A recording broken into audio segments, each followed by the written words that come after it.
ጥላ ውስጥ መኖር ትልቅ ስጦታ ነው። ስለዚህ ሙስሊሞች ሆናችሁ እንጂ እንዳትሞቱ፣ ምንም ነገር እንዳታላችሁ፣ ዱቄት ዘይት የተለያየ ነገር ሸንግሏችሁ በዱንያ ተታላችሁ ዲናችሁ ለቃችሁ እንዳትሄዱ አላህ አደራ አለን። ሙስሊም ሆናችሁ እንጂ እንዳትሞቱ አለና ወዕተሲሙ ቢሐብሊላህ አለ። በአላህ ገመድ በላኢላሃ ኢለላህ በቁርአን አንድ ሁኑ፣ ተሳሰሩ ጀሚዓን አለ። ሁላችሁም አለ አላህ አንድ ሁኑ፣ አንድነታችሁን አጠናክሩ። ወላ ተፈረቁ አለ፣ እንዳትለያዩ። ልዩነት መለያየት አዛብ ነው፣ ቅጣት ነው። አንድነት ረሕማ ነው፣ እዝነት ነው። እንዳትለያዩ። ወዝኩሩ ኒዕመተላህ የአላህን ጸጋ አስታውሱ። ኢዝ ኩንቱም አዳአን እናንተ ጠላቶች በነበራችሁ ጊዜ፣ እናንተ እርስ በራሳችሁ የምትወጋጉ አንዱ አንዱን የሚያጠቃ አንዱ አንዱን የሚያጠፋ በነበራችሁ ሰዓት ላይ ፈአለፈ በይነ ቁሉቢኩም አላህ በልቦኖቻችሁ መካከል እርስ በራሳችሁ እንድትስማሙ እንድትዋደዱ አንዱ ለአንዱ እንዲያስብ አንዱ ለአንዱ እንዲጨነቅ አላህ ይህንን አደረገ። ፈአስባሕቱም ቢኒዕመቲሂ ኢኽዋና አላል። አያችሁ በሱም ጸጋ ወንድማማቾች ሆናችሁ። ኒዕማ ነው ወንድምነት፣ ወንድምን ማግኘት ወላሂ ኒዕማ ነው። ፈአስባሕቱም ቢኒዕመቲሂ ኢኽዋና አላህ በሱም ጸጋ ወንድማማቾች ሆናችሁ። ወኩንቱም አላ ሸፋ ሁፍረት ሚነናር እናንተም ከጀሃነም ጫፍ ላይ አፋፍ ላይ ነበራችሁ፣ ልጠፉ የቀረባችሁ ጀሃነም ውስጥ ልገቡ ኢስላምን ሳታገኙ ልጠፉ የቀረባችሁ ነበራችሁ። ፈአንቀዘኩም ሚንሃ አላህ ነብዩን ልኮ ኢስላምን አምጥቶ ከዚህ ጨለማ ወደ ብርሃን አመጣችሁ። ወደ ተውሂድ መንገድ አላህ አመጣችሁ። ወደ ኢስላም አላህ አመጣችሁ። በማን አማካኝነት? በነብዩ አለይሂ ሰላቱ ወሰላም አማካኝነት። ስለዚህ ከዛሊከ ዩበይኑ ላሁ ለኩም አያቲሂ አላህ እንዲህ በዚህ መልኩ አናቅጾቹን ለእናንተ ይገልጻል፣ ያብራራል። ለአለኩም ተህተዱን ትክክለኛውን መንገድ ትመሩ ዘንድ እያለ አላህ ይናገራል። ይህ የቁርአን የወረደበት ሰበብ አለው። ነቢዩ ሰለላሁ ዐለይሂ ወሰለም መዲና ላይ በሚኖሩበት ሰዓት ላይ አውስና ኸዝረጅ የሚባሉ የመዲና ሁለት አንጋፋ ጎሳዎች አሉ። እነዚህ ጎሳዎች ለ120 ዓመታት ሲገዳደሉ አንዱ አንዱን ሲያፈናቅል ሲገሉ ምን ሲሉ የነበሩበት ሰዓት ነበር። አላህ ነብዩን ልኮ ያንን ጥላቻ አላህ ያስወገደበት ነው። ሺስ ኢብኑ ቀይስ የሚባል ይሁዲ ሁልጊዜም የሙስሊሙ አንድነት ሙስሊሙ አንድ ሲሆን ሲተባበር ሲተዛዘን ሌላውን ያቃጥሏል። ይሁዶች ሁልጊዜም ያቃጥሏቸዋል። ዛሬም ያቃጥላቸዋል፣ ነገም ያቃጥላቸዋል። ይሄ ባህሪያቸው ነው፣ ይቀጥላል። አቃጠላቸው። አውስና ኸዝረጅ ቁጭ ብለው ሲጨዋወቱ ምን ሲሉ እነዚህ ሰዎች ጭራሽ አንድ ቦታ ላይ መቀመጥ፣ መነጋገር፣ መተባበር፣ መተዛዘን ጀመሩ። ቆይ ያለ ሸር የሚፈልቀው ሸር የሚገኘው ሁልጊዜም ከይሁዶች ነውና ልጁን ይባላል ና አለና ሂድና በእነዚህ ሰዎች መካከል ያላቸውን ግንኙነት አበላሻለሁ። አተዝኩሩነ የውሙ ቡአስ በላቸዋል። የቡአስ ዕለት ቡአስ ማለት በአውስና በኸዝረጅ መካከል መጨረሻ የተደረገች ጦርነት ናት። ይህን ታስታውሳላችሁ በላቸዋል። ታዳስ አለው የዛኔ የሚመጣው ይታወቃል፣ ይህንን ብቻ አንተ አድርጋለሁ። ሁለቱ አንሷሮቹ አውስና ኸዝረጅ ቁጭ ብለው በሰላም እየተጫወቱ እየተነጋገሩ አንዱ አንዱን እየተባበር ምን እያለ በመልካም ሁኔታ ላይ ባሉበት ሰዓት እነዚህ ሰዎች ጭራሽ አንድ ቦታ ላይ መቀመጥ፣ መነጋገር፣ መተባበር፣ መተዛዘን ጀመሩ። ቆይ ያለ ሸር የሚፈልቀው ሸር የሚገኘው ሁልጊዜም ከይሁዶች ነውና ልጁን ይባላል ና አለና ሂድና በእነዚህ ሰዎች መካከል ያላቸውን ግንኙነት አበላሻለሁ። አተዝኩሩነ የውሙ ቡአስ በላቸዋል። የቡአስ ዕለት ቡአስ ማለት በአውስና በኸዝረጅ መካከል መጨረሻ የተደረገች ጦርነት ናት። ይህን ታስታውሳላችሁ በላቸዋል። ታዳስ አለው የዛኔ የሚመጣው ይታወቃል፣ ይህንን ብቻ አንተ አድርጋለሁ። ሁለቱ አንሷሮቹ አውስና ኸዝረጅ ቁጭ ብለው በሰላም እየተጫወቱ እየተነጋገሩ አንዱ አንዱን እየተባበር ምን እያለ በመልካም ሁኔታ ላይ ባሉበት ሰዓት መጣና አተዝኩሩነ የውሙ ቡአስ እንደው የቡአስ ዕለት የተከሰተውን ታውቃላችሁ? አዎ አሉ። ማን ነበር ሲያጠቃ የነበረው? የኛ ሁሌም እኔ ሚል እኔ የሸይጣን ባህሪ ነው። አነ ኸይሩን አለ አይደል? እኔ የተሻልኩ ነኝ አለ አላህ ለአደም ስገድ ሲባል خلقتني من نار وخلقته من طين እኔን ከእሳት ፈጠርከኝ እሱን ከጭቃ ፈጠርከው ማን ይበልጣል? እንዴት ለሱ ልስገዳል? እኔ ሲል ሁሌም ችግር ይፈጠራል። እኛ አሉ የአውሳላ የኸዝረጅ አለ መጠራራት ጀመሩ። ወዴት? ወደ ቀድሞ ጸባቸው ሊመለሱ፣ ወደ ጦርነት ሊመለሱ። አላህ ጅብሪል ልኮ ነብዩ አለይሂ ሰላቱ ወሰላም ጋር ይሄንን የቁርአን አንቀጽ አወረደ። ነብዩ ሰለላሁ ዐለይሂ ወሰለም መተው እኔ በመሐከላችሁ ኑሬ ብለው ይሄንን የቁርአን አላህ በእነሱ ላይ ዋላላችሁን ውለታ እናንተ ጠላቶች ነበራችሁ፣ እርስ በራሳችሁ የምትገዳደሉ የምትጨራረሱ ፈአለፈ በይነ ቁሉቢኩም አላህ በልቦኖቻችሁ መካከል አስተሳሰረ፣ አንድ አደረገ። እዝነት አንዱ ለአንዱ እንዲጨነቅ እንዲያስብ አላህ አደረገ። ፈአስበሕቱም ቢኒዕመቲሂ ኢኽዋና በሱም ጸጋ ወንድማማች ሆናችሁ። እንዴት እኔ እያለሁ አሉ ተለቃቅሰው ተቀቃቅፈው ድጋሚ ያንን ጥላቻቸውን አስወገዱ። አላህ የዛን የሁዲ ሴራ እንዲከሽፍ አላህ አደረገ። ወመከሩ ወመከረ አላህ። ሁሌም ኸይር መጥፎ ነገር ያሴራሉ፣ አላህ ያንን ያከሽፍባቸዋል። ስለዚህ ወንድማማችነት ምንድነው? ጸጋ ነው፣ ኒዕማ ነው። ይህንን ወንድማማችነት ይህንን አንድነት ልናጠናክር ይገባል። አንድነት ሲኖር ኃይል ይኖራል። አንድነት ሲኖር ሁሌም ከአላህ Subhanahu Wa Ta'ala ዘንድ መልካም ነገር ይመጣል። ስለዚህ አንድነት ዛሬ ለዚህ ነው ጉዳይ መነጋገር። የአንድነት ጉዳይ የሚያስጨንቅ ነው። አንድነት የሌለው ህዝብ በአንድነት የማይሰራ ሁሌም ኪሳራ ነው። ለስኬት አይበቃም፣ ይከፋፈላል፣ እዛ ይሄዳል፣ በየቦታው ኃይሉ ይወገዳል። የዛኔ የጠላት መጫወቻ ነው የሚሆነው። አንድነትን አላህ ለዚህ ነው ባይሆን አንድ እንድንሆን አላህ ሲያዝ መሰረታዊ ነገሮች አሉ።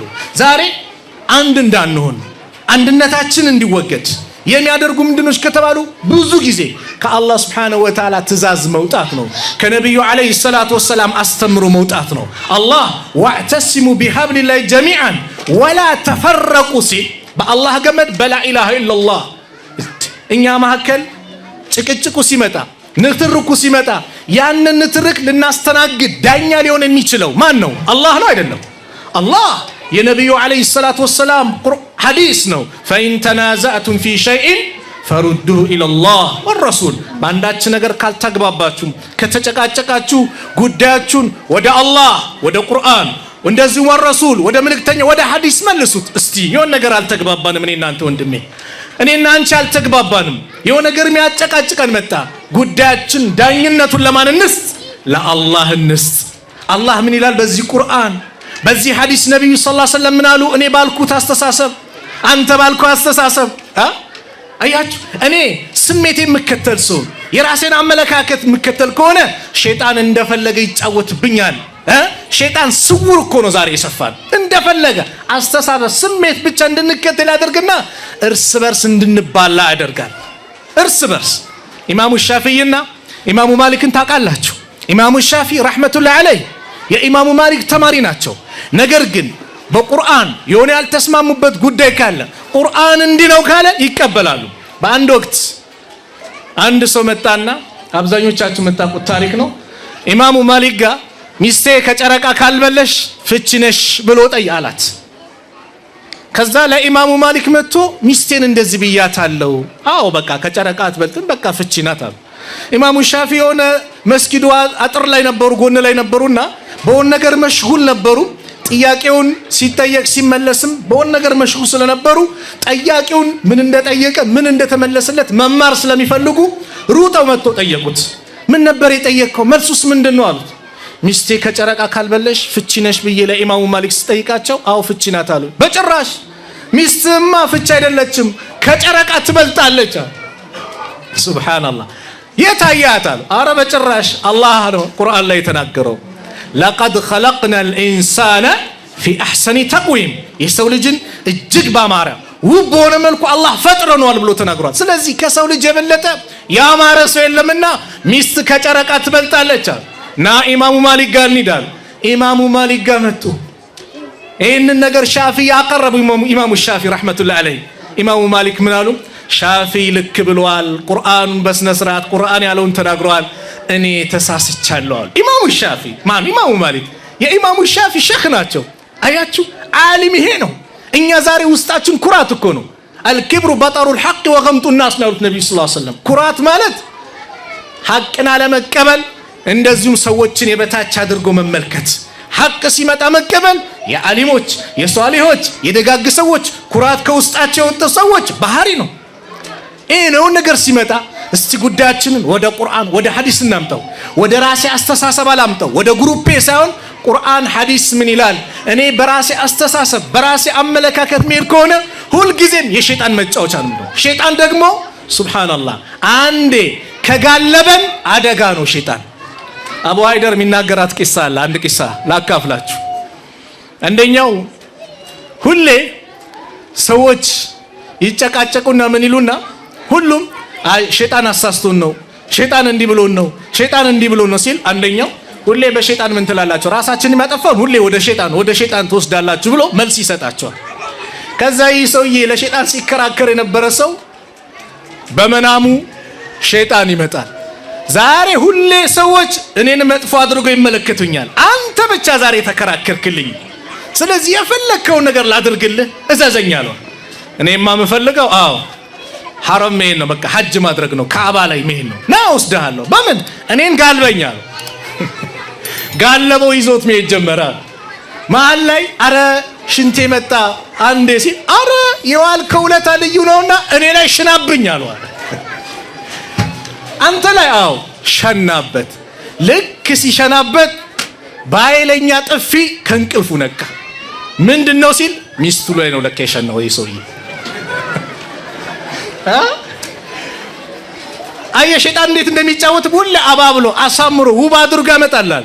ወንድምን እንድትጠላ ውብ አድርጎ አንተ እኮ ሐቅ ላይ ነህ ብለው ወንድምን እንድትጠላ ለወንድም መጥፎ አመለካከት አንተ ብቻ ኸይር ነገር ያስካ አድርጎ ይስልልሃል። የሸይጣን ወጥመድ ከባድ ነው። ለዚህ ነው ኢብኑል ቀይም ረህመቱላሂ ዐለይሂ ሸይጣን መዳኺሉ ሸይጣን አለል ኢንሳን ሸይጣን የሰዎች ልቦና ላይ የሚገባበት ብሎ ከተናገሩ 6 ነጥቦች አንደኛው ሸይጣን የሚያስደስተው ነገር ቢኖር ሁላችንም ከኢስላም እንድንወጣ ነው። ሁላችንም ኩፍር ላይ እንድንወድቅ ነው ሸይጣን የመጀመሪያው ዓላማው።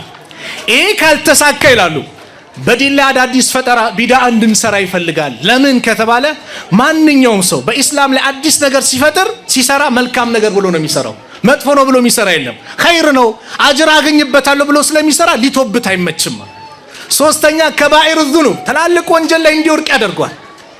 ያ ካልተሳካ አራተኛ ሰጋኢር ዙኑብ እኛ የትኛው ጥምር ውስጥ ገብተናል እንድናውቅ ነው። አምስተኛ ምን ያደርጋል? በአንድ ጉዳይ ላይ ብቻ ቢዚ እንድንሆን ያደርጋል። ለምሳሌ ስለ ተውሂድ እንጽፋለን፣ በፌስቡክም ተውሂድ ቅድሚያ ለተውሂድ በደንብ እንናገራለን። ስለ ተውሂድ እንላለን፣ ያስፈልጋል። ነገር ግን እዚህ ጋር ሙስሊሙ አደጋ ቢደርስበት ሙስሊሙ ቢጨፈጨፍ ምን ቢል ቦታ አይሰጠው። ወይ በተቃራኒ ስለ ሙስሊሞች አንድነት እንዲህ ይላል፣ እዚህ ጋር ቀብር ቢመለክ ምን ቢባል ምንም ቦታ አይመስለው። በአንድ ነገር ቢዚ እንድንሆን ያደርጋል። ስድስተኛ ወይ ወደፊት ይገፋሃል ወይ ይጎትታል። ወሰጢይ ሚዛናዊ እንድትሆን አይፈልግም። ወደፊት ይገፋል፣ ድንበር ታልፋለህ። እከሌ ካፊር ነው፣ እከሌ ሙብተዲስ ታፔላ ትለጥፋል። ወይም ደግሞ እንደዚህ ይጎትታል። ምን ያደርግሃል? በቃ መጥፎም ሲሰራ ጠጅ ቤት ሲገባ አብሮት ይገባል። ተሳሁል ሁሉም ገርገር አድርገ ገደል ውስጥ ይቀጥ እንጂ ሚዛናዊ ሆነ እንድትሄድ አያደርግም። ይሄ የሸይጣን ወጥመድ ነው። እኛ የትኛው ላይ ነው የጠመደን? ያዘን ራሳችን ጠይቅ። ስለዚህ ነገሮች እንዲስተካከሉ ሁላችንም ወደ ቁርአን ወደ ሐዲስ ልንመለስ ይገባል። እንደው ቀደምቶችን ስንመለከት ወላሂ እንኳን በህይወት ኑሮ አይደለም ከሞተ በኋላ ለወንድማቸው የነበራቸው ፍቅር፣ ለአንድነት የነበራቸው ፍቅር የሚገርም ነው። አንድ ታሪክ ልንገራችሁ። ታሪኩን የሚናገሩት ሐባብ ብን አልዓረት የሚባሉ ታላቁ ሰሃባ ናቸው ረዲየላሁ ዐንሁ። ቃለ ሀጀርና ማዓ ረሱሊላሂ ሰለላሁ ዐለይሂ ወሰለም ከነብዩ ዐለይሂ ሰላቱ ወሰላም ስደት ወጣን ወደ መዲና ነልተሚስ ወጀህ አላህ ተዓላ የአላህ ስብሓነሁ ወተዓላን ፊት ፈልገን ከአላህ ምንዳ ለማግኘት ቤት ንብረታችንን ሁሉን ነገር ትተን ወደ መዲና ተሰደድን። ከዛ ፈወቀዐ አጅሩና አለላህ አጅራችን አላህ ዘንድ ሆነ። ፈሚና መን ማተ ወለም ያእኩል ሚን አጅሪሂ ሸይአን ሚንሁም ሙስዓብ ብኑ ዑመይር ብሎ የሞተ ወንድሙን ስለ ሙስዓብ ማውራት ጀመር ሐባብ። እንደውም በዛ ሰዓት ጾመኛ ነበር ይባላል። ከኛ ማገል ተሰዶ ምንም ነገር ሳያገኝ ወደ ቀብር የገባ አለ። በዱንያ ላይ ያሉ ጥቅሞች ከኛ ማከል ደግሞ ዱንያ ላይ ገኒማው ምኑ መጥቶ ሀብት ያገኛ አለ። ምናልባት ሀብቱ እዚህ ዱንያ ላይ ሲመጣ አላህ እዚህ አስቀድሞልን ነው እንዴ አኺራ ምንም የለንም እንዴ ብሎ እስከ መፍራት ደረሰ። ከዛ ኸባብ ምን አለ? ኢፍጣር ቀርቦለት ነበር፣ ጾመኛ ነበር። ስለ ወንድም ሙስዓብ ወንድማችን ግን ተሰዶ ቤት ንብረቱን ትቶ ስንት ነገር ትቶ ተሰዶ መጥቶ በሚሞትበት ሰዓት ላይ የሚቀበርበት ጠፋ። ፊቱን ስንሸፍነው እግሩ ይከፈታል፣ እግሩን ስንሸፍነው ፊቱ ይከፈታል። የሚከፈንበት ጨርቅ አጣን። ለነብዩ ሰለላሁ ዐለይሂ ወሰለም ስንነግራቸው ፊቱን በጨርቁ ሸፍኑትና እግሩን ደግሞ ሳር ነገር አድርጋችሁ ቅበሩታልና የዚህ ጊዜ ምግብን ትቶ ማልቀስ ጀመረ። ሐባብ ኢብኑ አልአረት የወንድም ጭንቀት ወንድሜ በህይወት እያለ እንዲህ ሳይደሰት ሳይበላ ሞተ ብሎ የሚጨነቁ የአንድነት የወንድነት ጉዳይ የሚያስጨንቃቸው እነዛ ከነብዩ አለይሂ ሰላቱ ወሰላም መድረሳ የሄዱት ሰሃቦች አሳይቷል። ወንድምነትን ሐቂቃ ወንድምነታቸው ልዩ ነበር። ሁዘይፋ በአንድ ዘመቻ ላይ የርሙክ የሚባል ዘመቻ ላይ የተከሰተ ታሪክ እንዲህ ብሎ ይናገራል። በየርሙክ ዘመቻ ላይ ሐሪስን ያጎቴ ልጅ ሐሪስን ፍለጋ ወጥተዋል። ሐሪስን ስለፈልግ ሲሄድ ሐሪስ በጀናዛዎች መካከል ጦርነት ላይ በጣም ተከስቷል። ከባድ ጦርነት ነው። ጀናዛ እያለፍኩኝ እጄ ሳገኘው በደም ተለውሰዋል፣ ደክመዋል፣ መናገር ከንፈሩ ደርቋል። ውሃ ልስጥ ስለው በአይኑ ነው በቃ ከንፈሩ ሲደርቅ ምን ሳይቼ ውሃ ልሰጠው ስል ኢክሪማ አረ ውሃ ይላል። በአይኑ ለኢክሪማ ውሰድለት። አያችሁ ወንድም ጭንቀት ለኢክሪማ ውሰድለት። ኢክሪማ ጋር ሲሄድ ደግሞ አያሽ የሚባለው ደግሞ አረ ውሃ ሲል አረ ከኔ ወንድሜ ብሳል ለሱ ውሰድለታል። ሱብሃንአላህ አያሽ ጋር ስደርስ አያሽ ሞቷል፣ ሸሂድ ሆኗል። ከዛ ወደ ኢክሪማ ስመጣ ኢክሪማም ሸሂድ ሆኗል። ወደ አጎቴ ልጅ ስመለስ እሱም ሸሂድ ሆኗል። አንድች ኩዳዋ ትንሽ የውሃ ሶስቱም ሳይቀምሷት ወደ አኺራ ሄዱ። ሁዘይፋ ምን ይላል? እንደዚህ አይነት መተሳሰብ፣ እንደዚህ አይነት ወንድምነት፣ እንደዚህ አይነት አንዱ ለአንዱ ማሰብ ጭንቀት በህይወቴ ላይ ትልቅ ተጽዕኖ ፈጥሮብኛል፣ ተመልክቼ አላቅም ይላል። ሱብሃንአላህ ይሄ ነበሩ። እኛ ዛሬ ወንድማማችነታችን ከምን ጋር የተገናኘው ከተባለ አላህ ይዘንልን ጥቅም ጋር እኮ ነው አይደል? መን አሐበ ሊላህ ወአብገደ ሊላህ ወመነዐ ሊላህ ወአዕጣ ሊላህ ፈቀድ ኢስተክመለ ልኢማን። ለአላህ ብሎ የወደደ፣ ለአላህ ብሎ የጠላ፣ ለአላህ ብሎ የሰጠ፣ ለአላህ ብሎ የከለከለ በእርግጥም ኢማኑ ሞላሉ ነቢዩ ሰለላሁ ዐለይሂ ወሰለም። ለአላህ ስትወደው ለአላህ ለጥቅምም ለዘርም ለምንም አይደለም። ምን ስላገናኘን? ላኢላሃ ኢለላህ ሱሃይብን ከሩም፣ ሰልማንን ከፋርስ፣ ቢላልን ከሀበሻ፣ አቡበከርን ከአረቦች ከቁረሽ አንድ ማዕድ ላይ የሰበሰባቸው፣ አንድ ቦታ እንዲቀመጡ ያደረጋቸው፣ አንዱ ለአንዱ እንዲጨነቁ እውቅና እንዲሰጥ ያደረጋቸው ከሊመቱ ላኢላሃ ኢለላህ ነው፣ ሌላ አይደለም።